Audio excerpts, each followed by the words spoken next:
नमस्ते दोस्तों। और आज आपको कुछ ऐसा जानने को मिलेगा, शायद आपने सुना। छोड़ो।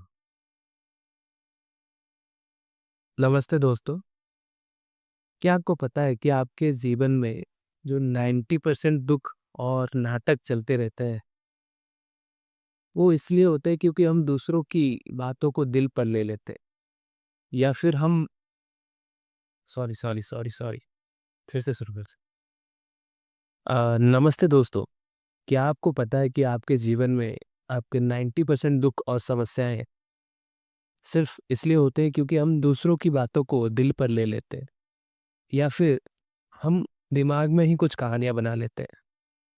ब्रह्मर्षि पत्री जी के अनुसार, अगर आप ब्रह्मर्षि पत्री जी और टॉल्टेक विजडम के अनुसार, अगर आप जीवन को स्वर्ग बनाना चाहते हैं तो सिर्फ आपको 4 समझौतों का पालन करना होगा।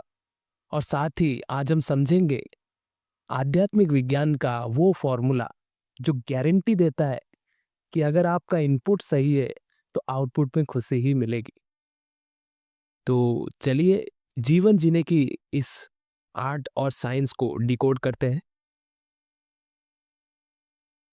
तो पहला समझौता है कि हमेशा अपने शब्दों के प्रति निष्कलंक रहे। इसका मतलब है कि अ, हमारे शब्द ब्रह्म की तरह होते हैं, और जब भी हम किसी की बुराई करते हैं या फिर अ, हम अपने आप को कोसते हैं या फिर हम कोई गॉसिप्स करते हैं तो हम अपने विरुद्ध जाते हैं। और याद रखें कि आपका शब्द एक जादू की तरह है। इसका इस्तेमाल प्यार फैलाने के लिए और सच्चाई बोलने के लिए करें, जहर फैलाने के लिए नहीं। और दूसरा समझौता है कि हमेशा आप किसी भी चीज़ को आप पर्सनली ना लें, दिल पर मत लें। क्योंकि अगर कोई राह चलता व्यक्ति आपको बोलता है कि आप मूर्ख हैं, इसका मतलब ये चीज़ उसके बारे में है, आपके बारे में नहीं। क्योंकि हर एक व्यक्ति इस दुनिया को अलग नज़रिए से देखता है। तो अगर हम बेवजह ही किसी की बातों को दिल पर लेते रहेंगे तो हमें दुख होगा। और आज से ही दूसरों के ज़हर को लेना बंद करें। तीसरा समझौता है, हमेशा मतलब कभी भी कोई भी धारणा ना बनाएं।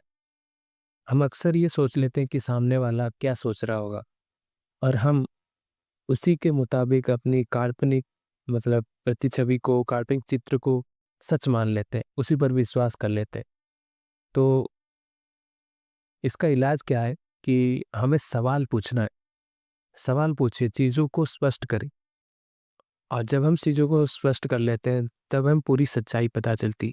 और जब तक पूरी सच्चाई पता नहीं चलती तब तक आप मन में कोई भी धारणा ना बनाएं।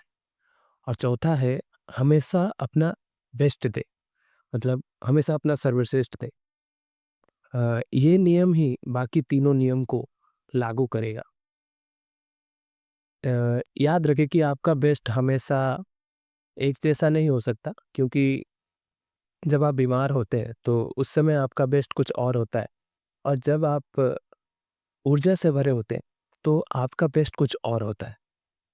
तो बस इतना करें कि आपको बाद में पछतावा ना हो या फिर गिल्ट ना हो। ये तो थे मन के नियम। अब बात करते हैं हम आध्यात्मिक विज्ञान की, यानी स्पिरिचुअल साइंस की, जो और कुछ नहीं कारण और प्रभाव का संबंध है।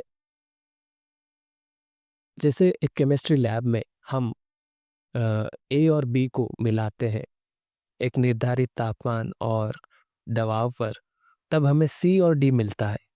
अगर तापमान सही नहीं है तो हमें सी और डी नहीं मिलेगा, रिएक्शन ही नहीं होगा।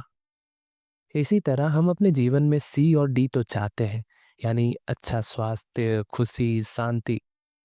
लेकिन क्या हम सही ए और बी डाल रहे हैं? तो आध्यात्मिक विज्ञान के अनुसार सही इनपुट क्या है? आध्यात्मिक विज्ञान के अनुसार सही इनपुट है ध्यान, स्वाध्याय, सज्जन सांगत्य और साकार। जैसे एक रिएक्शन को होने के लिए तापमान और दबाव चाहिए, वैसे ही इन चीज़ों को करने के लिए हमें अपने अंदर सिंसेरिटी और सीरियसनेस चाहिए, और तब हमें वो चीज़ मिलेगी जो हम अपने जीवन में चाहते हैं। तो दोस्तों, आज का निष्कर्ष यह है कि अपने विचारों के प्रति और अपने कर्मों के प्रति और अपने भोजन के प्रति ईमानदार रहें। और आध्यात्मिक विज्ञान और साइंस ये कहता है कि जैसा आपका इनपुट होगा वैसा ही आपका आउटपुट होगा। तो आज से ही 4 समझौतों का पालन करना शुरू करें, और इस 4 एग्रीमेंट के बारे में और जानने के लिए आप मतलब पत्री जी की किताबें पढ़ सकते हैं, और आप द 4 एग्रीमेंट बुक को भी पढ़ सकते हैं, जिससे आपको और जानकारी मिलेगी। और अगर ये वीडियो अच्छा लगा तो आप लाइक करें, सब्सक्राइब करें, और अपने कमेंट सेक्शन में बताएं कि आपको आज से ही कौन-सा 4 एग्रीमेंट इनमें से कौन-सा समझौता अपनाने जा रहे हैं। धन्यवाद। आत्मवंदन।